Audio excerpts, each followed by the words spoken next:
Well, this week we're continuing our series, Is Portland Over? We're taking an in-depth look at the problems plaguing the city and what it will take to recover. And have you noticed people driving faster these days? Not only is there more speeding on Portland roadways, people are dying in traffic accidents at one of the highest rates in history. Our Wayne Haverly spent several months digging into problems that threaten all of us, and it's overwhelming Portland police. Finding speeders has never been easier in the Rose City. Just ask Portland Police Sergeant Ty Engstrom. I will not have to sit here long to get somebody over 55 to 60 in a 35 zone. Less than 1 minute later, Take that one. 59 miles per hour going away from me. statistics have shown that higher speeds lead to higher traffic fatalities. Portland police reported 58 traffic-related deaths in 2020, one shy of an all-time record. And sadly, 2021 is off to an even worse start. We're on track right now for upwards of mid 70s to 80 if we were to keep on this current pace. So it's pretty tragic. What's baffling is this tragic rise in traffic deaths is happening in the middle of a pandemic when more and more of us are working from home and there's actually less cars out here on the road. And what we saw as the enforcement went down and as the number of commuters went down and the bumper-to-bumper traffic disappeared, the speeds skyrocketed. At the same time, violent protests erupted in the city.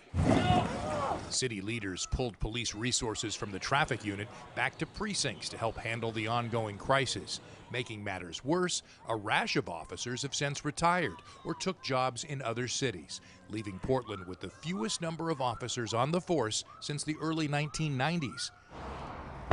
The city's traffic enforcement unit has become another casualty of these challenging times. We had a huge number, well over 40 people just doing traffic enforcement around the city day and night. And what do you have now?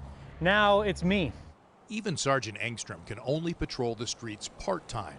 He also has the responsibility of helping Sergeant John Holbrook and two other officers assigned full-time to documenting the growing number of daily crash scenes. We have lost a lot of officers since July, and unfortunately we haven't been able to replace any. Some reassigned officers, now in precincts, still attempt to go after speeders, but only if they have extra time, as a growing number of 911 calls take priority. The city's lone photo radar operator, who uses a mobile van to ticket speeders through the mail, is Portland's only remaining full-time traffic enforcement officer. It is unfortunate and sad that our situation within the Bureau and within the city has become so desperate and drastic that we don't have the staffing numbers to patrol our roadways the way they need to be patrolled. Adding even more to the danger, lawless street racers have been taking advantage of the lack of enforcement, holding large events for hours on public streets, sometimes attracting hundreds from all over the West Coast. They've shut down freeways. They've become so brazen that they're actually trying to chase away the officers. Right off the bat, I can think of at least 5 fatalities that we've had that have been directly tied to speed racing this year alone.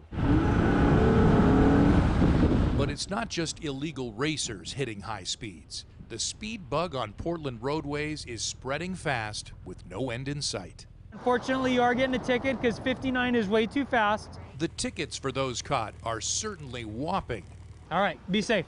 But under current police staffing levels, they are few and far between, while the number of traffic fatalities continues to rise.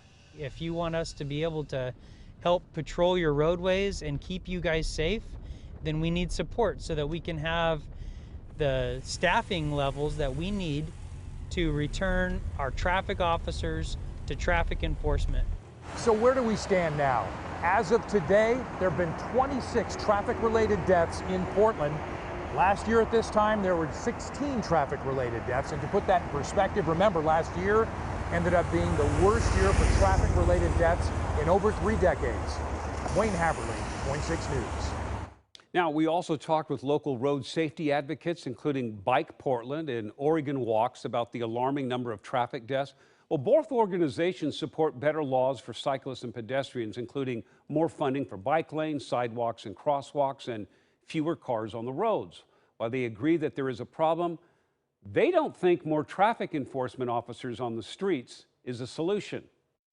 You know, in terms of speeding and all those things, I think you can switch that to automation. I think you can do a lot with automation, but you can also do a lot with design, right? So like in the case of East Portland, east of 82nd, we're talking about 5-lane roads, high speed, high rates of speed. So it's a design issue. It's by design. I don't think that, we need to add more police officers to do more traffic enforcement. I think a lot of this issue has to do with sort of, if a hammer is your only tool, everything looks like a nail. There's a lot of other ways that we can increase enforcement of traffic laws and encourage people to have better behaviors out there. Just, changing the way the streets are designed, for one thing. So we want to hear from you. Email your thoughts to isportlandover@coin.com, and we share some of those comments on the air. And if you've missed any of our Is Portland Over reports, you can watch them online right now at coin.com.